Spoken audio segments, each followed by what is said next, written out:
Welcome to Where Parents Talk. My name is Lianne Castelino. Our guest today is a speaker, musician, writer, and entrepreneur. Michael Chiasson has spent more than 20 years speaking to kids and youth and organizations on the topics of identifying purpose, leadership, and personal growth. His book is called Things We Wish Our Parents Knew. Michael is also a father of two. He joins us today from Calgary. Thank you so much for taking the time. You're welcome. Thank you for having me. Really interesting background that you've amassed over 20 years, largely speaking to youth and young people. Take us through a little bit for those who may not be familiar with some of your work with kids.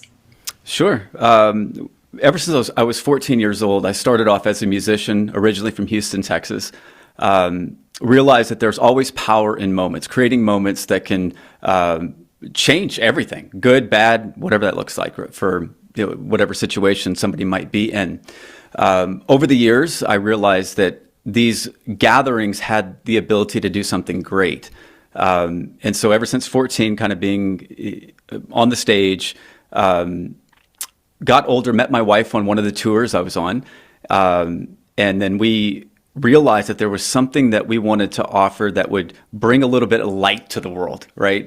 So it wasn't just maybe an event, something more than that. And we founded a Canadian registered charity. We're 16 years old now, crazy. And since then, we've been on, gymnasium floors, theaters, stages, and spoken to over 500,000 youth and parents and teachers, and just using the gift of our story to hopefully create a connection. And I think that's the one thing that we're all searching for, right? Is that what is that solid connection that's going to help us get through the good times, the hard times, and just the times that everything seems all right. When you talk about connection, and certainly the span of time that you've been doing this over 20 years, so much has changed, across the world with youth, with families, with parenting, all of that in really impactful and profound ways. If you were to try to isolate or summarize some of the key themes around connection and around what teens want from their parents when it comes to their parents understanding them better, where do you land? That's a loaded question. It's a great question. I'll give you just a little background of why I think we have something extremely valuable to offer in this space.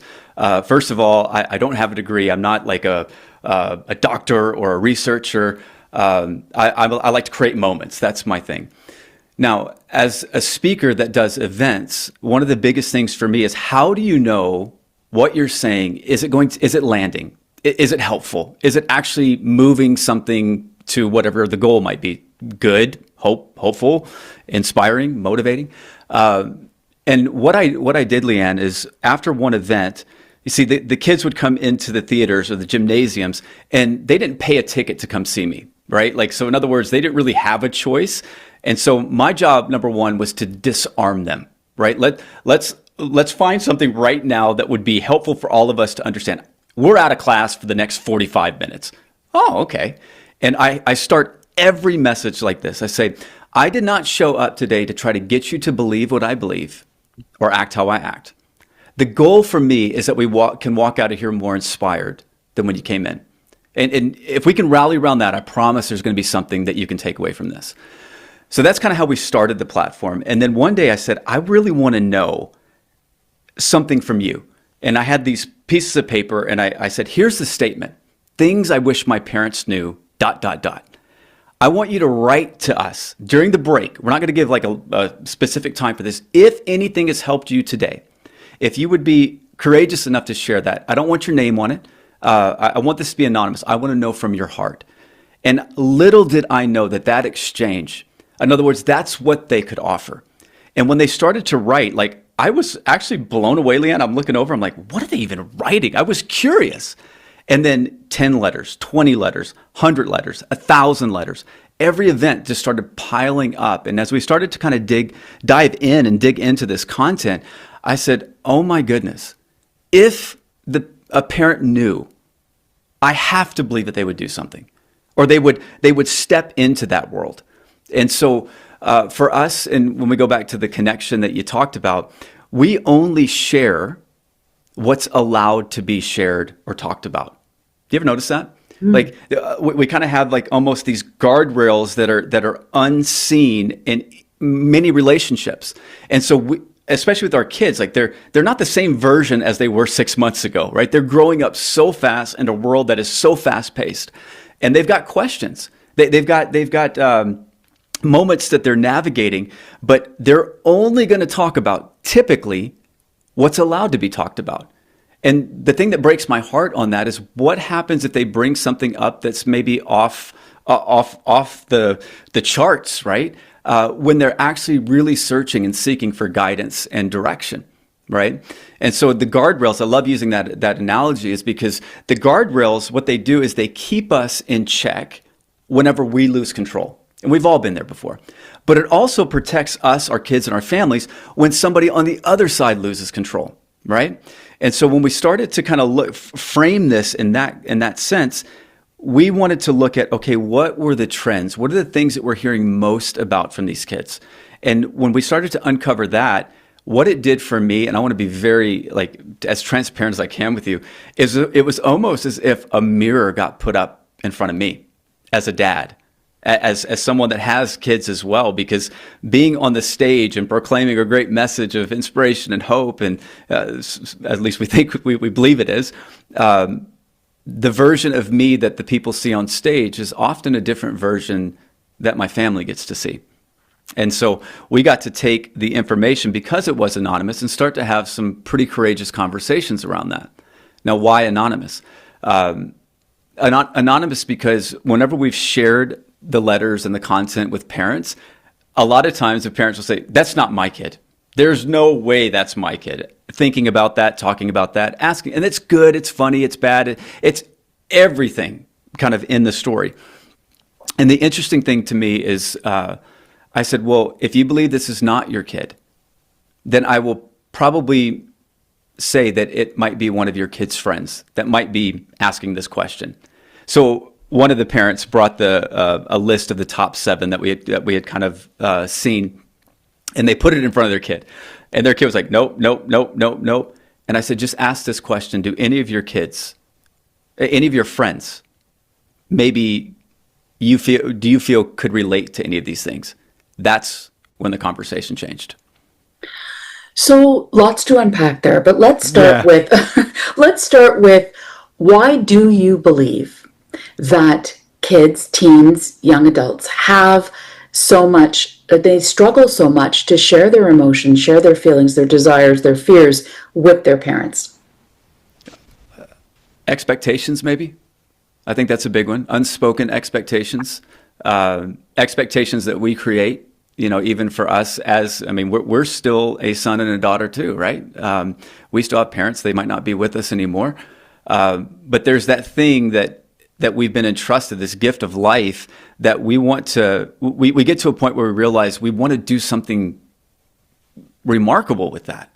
And we can, but I think the biggest thing that happens is comparison. Right? We look over at our friends, families, and we only see the highlight reels. We don't see the behind the scenes. Take it further. We see that online, right? We scroll.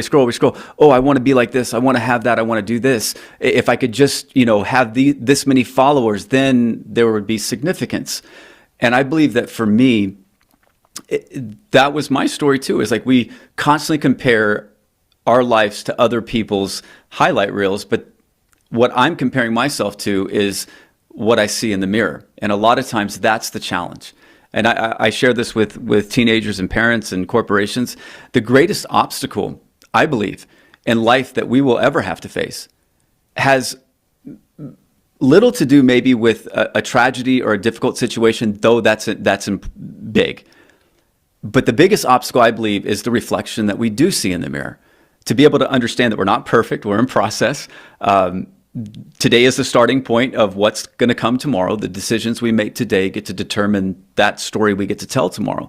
And so I believe that is a big thing with the young people that we get to serve, is they're trying to find their place, but everything is exposed now. everything that we do. So many of us that didn't grow up in the technology world, we didn't know that there was a camera right around the corner that could capture a bad day of me, and then that could get exposed or whatever. So there's almost this guarded protection, right?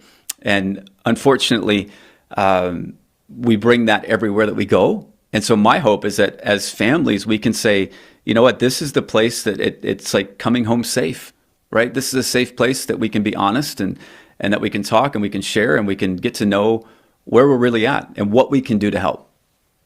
So, on that point, what can parents do to create that safe space in order to let their teens or their young children in to have those courageous conversations that you alluded to? Ask questions. Ask questions. I think repetition is always one of the greatest tools that any communicator has, any coach, any guide, any person of influence in someone else's life. And the reason why, and this is what we've just learned this in our own journey, is that we can hear the same thing 1,000 times, but then that 1,001th time you hear it, it's like, oh, I got it. I get it. And you're like, what do you mean? I've been telling you this 1,000 times. Clean your room, do this, do that. And all of a sudden they own it and they understand it. But the only reason why I think they can own it at that point is because it's almost been, the foundation has been laid 1,000 times so that now they can take that and do something with it. So here's one thing on that, because you might say, well, I do talk to my kids, I do, but I get these answers. Here's the biggest one. I'm sure if anybody's watching this, you've been there. How are you doing? What's the answer? Good. Fine. Fine. How was your day? Good. Fine. And as a parent, you're like, okay, great talk. That was awesome. We got nowhere.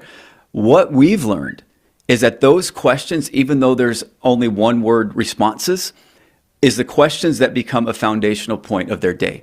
They almost need that to know that we have no idea what kind of day they had, but that one kind of grounding space, that grounding question, that face-to-face moment, all of a sudden gave permission to that one time when they're like, how was your day? And then it just gets quiet for a moment. But buckle up. Buckle up. And just allow you to receive, because our kids are going to talk to us and reveal to us things that they don't know how to articulate the way that we do. And maybe that's one thing that would be helpful for maybe your audience listening and our audience that will be tuning in too on this, is that just give your kid and yourself a little bit of grace with that, because they might be saying one thing but feeling a completely different thing, but at least there's words starting to come out. We're starting to put the pieces together, right? And so that's one thing maybe that I would suggest as a reminder, is that just because they say something doesn't mean that's the thing yet, but it might be the path to get there. It's a very important point, because as parents, as adults, we probably tend to look at things through the lens of the age that we are, as opposed to the age of the child that we're talking to. And so there's that disconnect. So certainly a very important point. You speak to these kids, you try to inspire them and motivate them. They start the letters that you talked about, writing those letters and how they're feeling to their parents. And then it leads you to taking those letters and writing this book and putting that together. What was the tipping point for you to make that decision to collect them in this book as you have? The tipping point, I think, for me was the letters were staring back at me. Like, we've got thousands of these, and they're in binders, and we knew that there was something really special here, not just for us, but it was meant to be shared in any platform. Whether you're a business leader, you have employees that most likely, many of them have kids, a team, same thing, a school community. And I wanted to respond to this in a way that was honoring the gift that was shared with us. I believe that these letters are, though they are nameless, have a name behind them. They have a story behind them. And what I share with the kids too is, I said, writing this to us is your gift, and it might not change your story immediately, but it might have the ability to eventually change someone else's story. So you got to be a part of that, not even knowing that. And so when we started the process of the book, I wanted to approach it like I do an event. And so every chapter has stories about my life, kind of what I share with the students at our events. And then within the book, we kind of incorporate a few of the snippets of letters throughout. And then at the back of the book, there's a couple of pages that are just, full of the letters there. And then we take it from the book onto the social platform that we've just launched. And we actually showcase the letters every day. We do one letter going out there. And it's our response to honor back the gift that was given to us. So I'm curious, you talk about thousands of these letters, and I'm sure it was a process for you to go through them and sort of distill it down to the point of getting it into a book format. But are there any examples of letters that really struck you that come to mind? Oh my. Yes, I think the one that stopped me in my tracks actually actually I brought some letters to show you. Here's one of the binders that we have, and I don't know if you can see that, but it's just things we wish our parents knew. And they just write. I mean, some of these they write a lot, some of them write just a little. But on one of these letters, it was just two letters written really big. And the two letters were me. Things I wish my parents knew was me. And I remember looking at that and I was like, whoa. They just want to be known. They one of the biggest things is I just want to spend more time with them. Wait, what? You want to spend more time? But it doesn't seem like you do. Yeah, because I'm this age. We might not have all the same things in common, but I love you. The number one thing that we hear in almost every letter at some point, not all of them, but if we put them all together, is how much I love them. That was a moving moment for me, that even though they would spew out all of these, things of, I wish you would give me space, or I wish you would this, but I want my parents to know how much I love them. And that was the moving moment for me as well. It's like, let's now bring this in as conversation starters, as conversation kind of triggers almost to say, what about this? What about that? Tell me what you're excited about today. Tell me what you're struggling with today. Another piece, let me share with you some things that I'm going through right now. And we got to be mindful as parents. Like, we don't want to overshare at things. We don't want to put on our kids what's not meant to be put on them to carry, kind of thing. But they see it. They see the version of us, and they feel it too. If there's a struggle in the home, if there's a tension in the home, if there's an uncertainty in the home, they carry that. And they want to do everything they can to not add any more to that. So a lot of kids, we've learned, don't necessarily share because they don't want to be a burden. They see how busy we are, how tired we are, how overwhelmed, all the things that we're doing. But if we were to hear that from our kids, I think we say, wait a minute, but you're one of the most important gifts in my world. I want to give you that time, right? So on that point, you've said that, oftentimes teens feel unseen and unheard, even in a loving home. Yep. Take us through why you think that happened. How does that happen? Unseen and unheard. I'll go back to what I mentioned earlier. It's the unspoken expectations that they may have, and also the changes that they're going through. What we've learned is that for a long time I thought change was the hard thing, and it is. But there's reasons why we change.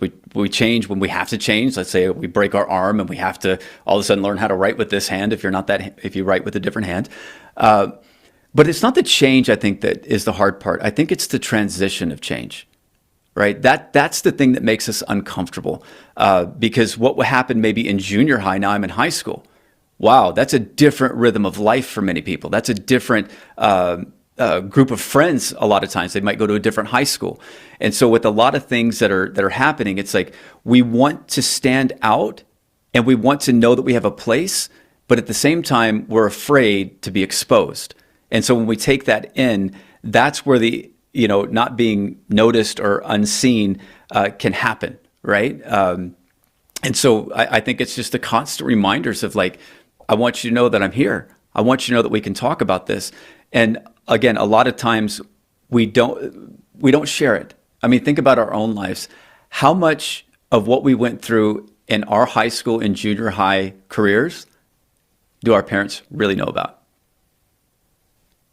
right? Yeah. And some people are like, oh, I share everything. Oh, okay, that's amazing. That's rare. But because of the home life, and whether it was difficult, hard, whatever, mine had its challenges. Look at you today, Lianne. Look at what you're doing for thousands and thousands of parents. That's remarkable. I'm honored by you for that, and that's inspiring to me. And that's my hope for this, is that it's remarkable that that kid shared, and I want you to know that you can too. And maybe it might be just to write down some things, and then we'll talk about it in a week. We'll talk about it in a month, right? So we got to get creative that way, because what might work for one group or one family or one relationship might not be the same for the other. So I'm very cautious to be like, if you do this, you're going to get that. All I do know is that if we engage and we show in authenticity that we are here and we love you, and sometimes love doesn't mean accepting everything that goes on. Sometimes that means that we've got to say, okay, I see where you're at, but you're still the parent. You still got to guide. We are still in control. So I want to be friends with my kids. What? You want to be friends with your kids? Are you diminishing your role then? And I say that, and they're like, what do you mean? Because you will always be so much more than a friend. You will have a connection that is more than just a friendship connection. So yes, you can be friendly, but the goal maybe is that once our kids move on from our home, what if it looked like that they wanted to come back? They wanted to spend time. Go deeper? What if they wanted to spend time with their brothers and sisters? That's the kind of goal I think for the parenting and the family that would be pretty remarkable, right? Absolutely. Now, you talk about in your book how you have woven in elements of your own story throughout, in addition to the letters from the kids. And I'm curious, are there specific highlights of your lived experience, Michael, that have shaped your interest in what you do and what you've done for over 20 years in this space? That's why I'm here. That's why I'm here. And not perfect at it. I'm still growing. Just as a snapshot from my life, my parents divorced when I was 3 years old. Broke my heart. I found myself in a place that was not understanding, and took all that onto myself. Right? It's because of me.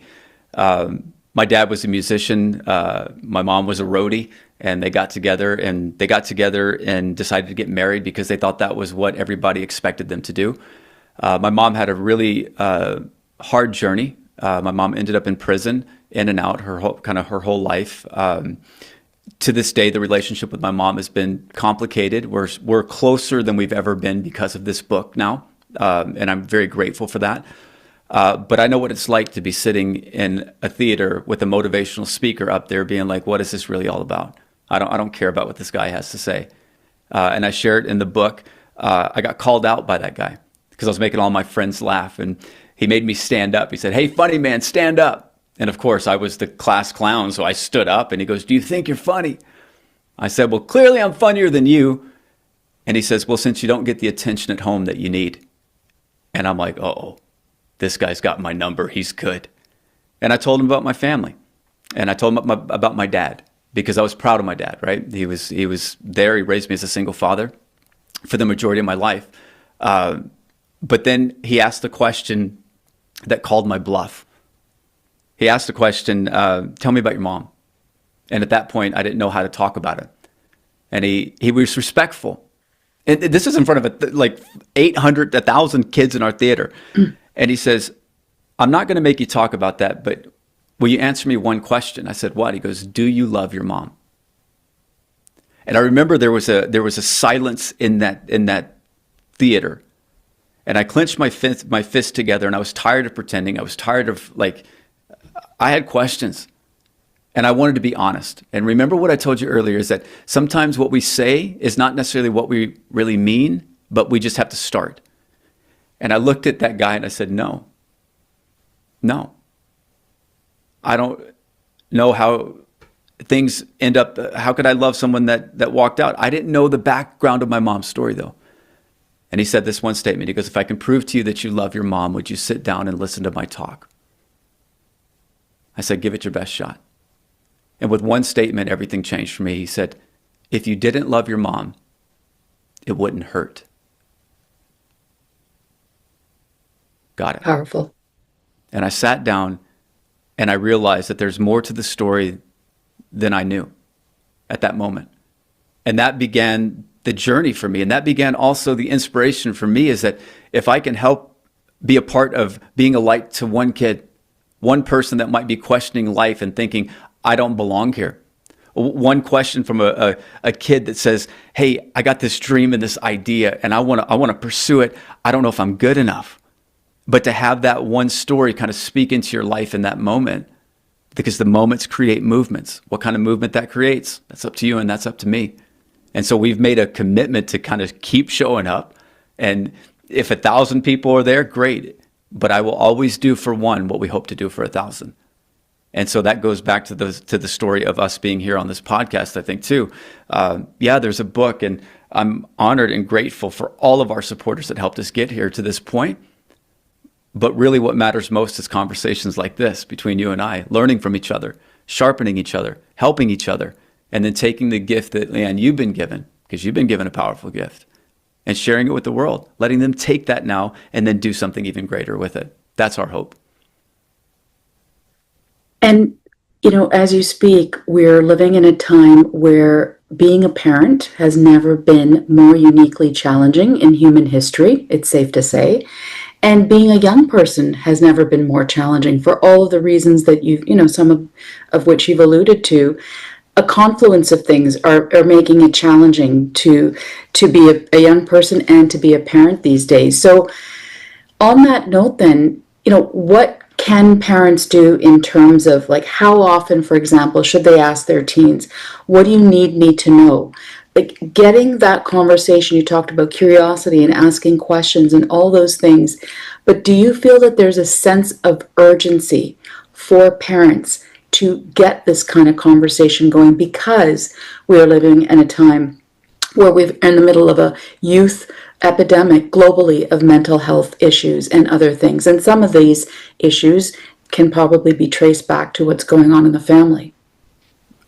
Absolutely. I think there's three things on my heart that I've been kind of leaning into in this. And number one was emotional intelligence, right? Really understanding what the emotions are, because then we can have different conversations. A social awareness of knowing, like, what is my place in this moment around me, the people around me. Should I be here? Should I not be here? And the third was relational responsibility. Relational responsibility. What do I owe to this relationship, and what do I think I owe that I don't actually owe anything to, right? Because we have this pressure. It's like we've got our young people becoming counselors to their friends and wanting to help because they don't know how to ask, right? They don't know how to ask for help. And we're just maybe not seeing it the way that we want to see it or that we need to see it. One thing that we've noticed in the mental health space is a lot of times if a kid shares something to their parent or guardian that they are struggling with anxiety or depression or whatever their struggle may be, there's a sense of the parent feels that it's their fault. That it's their fault. And so there's almost a fear in the parent to be like, oh man, if I go do this, then people are going to look at me different. No. That's one of the most loving things you can do. And that's even putting a lot of times our ego aside to be like, no, I'm going to do whatever I can for you. And there's so many people that are out there willing to help. That's the thing that kind of shocked me with that too, is that sometimes we're thinking about the end goal when maybe the answer is, let's pull back and think about what's the next step. I can do that. Our kids can actually do that part. And they can do that willingly, by the way. They might fight a little bit, but it's easier to help them take one step than it is to run a mile, right? And so in this time of being a parent and being a kid, it's like, let's not assume that we know what it's like, even though we've been there. We were there at a different time, though. We were there with different circumstances. Our kids are navigating life in a very different world today. And remember that we are the parents. And so for us sometimes to do the hard thing is to step in and say, there's something not sitting right in my heart. I need to know what's going on. What kind of conversations are you having, kind of thing. And they might fight for it. They might fight and try to, yell and scream, because that yelling and that screaming and that fighting is what they're feeling on the inside, and they need you to help break through that, right? And that's not every case. And however somebody takes that statement I just said, you know what that is for you. It might be, what they're talking online or in their gaming. But that is one thing that a lot of the kids shared with us, is that when it comes to technology, understand that when we turn off a game, it's not like when you were a kid. We're turning off the game for a lot of people. So just give us like 2 minutes so we can tell everybody we got to turn it off. Little things like that just kind of give us windows and answers to how to navigate certain things at different stages in life. Michael, you've shared with us a little bit about your childhood. You have spoken to kids for the last, again, over 20 years. You are in that space. You're on the front lines as a parent. Curious as to in what ways, if any, have you been impacted in your own parenting of your own children who are 12 and 16 from all these various learnings through all these various sources? I love my kids. I love my wife. We've been married 20 years now. Our daughter Hannah is 16. Our son Simon is 12. And very different kids, very different stages of life. I think what it's taught me with my own kids, I share a story in the book about my daughter Hannah. It was when she was little. She was in dance. And she dressed up, and they were doing Elsa the Frozen show or whatever. And I got home from an event. It was about a week-long tour. And when I walked into the home, I mean, she was ecstatic and excited to be like, Dad, Dad, Dad, Dad, Dad. She wanted to tell me something so bad. I wanted to get home. I wanted to finish a couple of emails, shut it down, and then I was 100% there for her. Dad, Dad, Dad, watch me dance, watch me dance, watch me dance. And my wife is in the background watching this go down. I said, Hannah, just give me a second. And I'm on my computer, and she shuts my laptop. And I'm like, you have my attention. She goes, Dad, watch me dance. And I said, go ahead. She literally did about 3 spins, jumped in the air, got distracted, took off, went upstairs into her room. And I turn around, I look at Melissa, and she's just smiling at me. And I'm like, what did she want me to know? She wanted to know that I knew that she was the most important person in the room right then. And so these little moments, and there's so many more. I mean, we could talk for hours about this that we go through. And even my son and he's just, everywhere that he goes, he brings joy. But there's also struggle. So I don't want anybody to think that just because we have a book saying things we wish our parents knew, we're still learning this together. And that's why we want to be as real and as authentic. It's not a how-to book. It's not like I think those are helpful. But our approach is like, we're sharing and learning and sharing and learning and struggling and stumbling and getting up, and hopefully we're a step further ahead at the end of the day.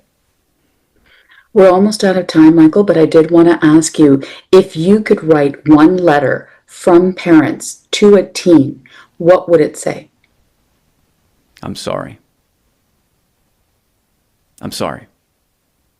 I'm sorry that I allowed myself to get in the way of what you needed most in that moment.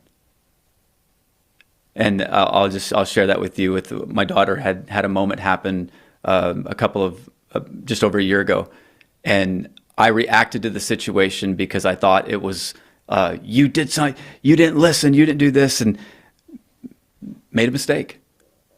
And what she needed was her dad to know that whatever mistake you made, we're going to get through this together. And it happened about a month ago, or 2 months ago, where I looked at her and I said, Hannah, I am so sorry. I'm so sorry that I just didn't stop, put everything I was feeling aside, and allow you just to let your dad love you in that moment and just be there. And that's one thing that maybe that's what, not every parent, but for me, that would be the letter I've written back. Lots of really important food for thought. Michael Chiasson, speaker, entrepreneur, writer, author of Things We Wish Our Parents Knew. Really appreciate your time and your perspective today. Thank you so much. Thank you.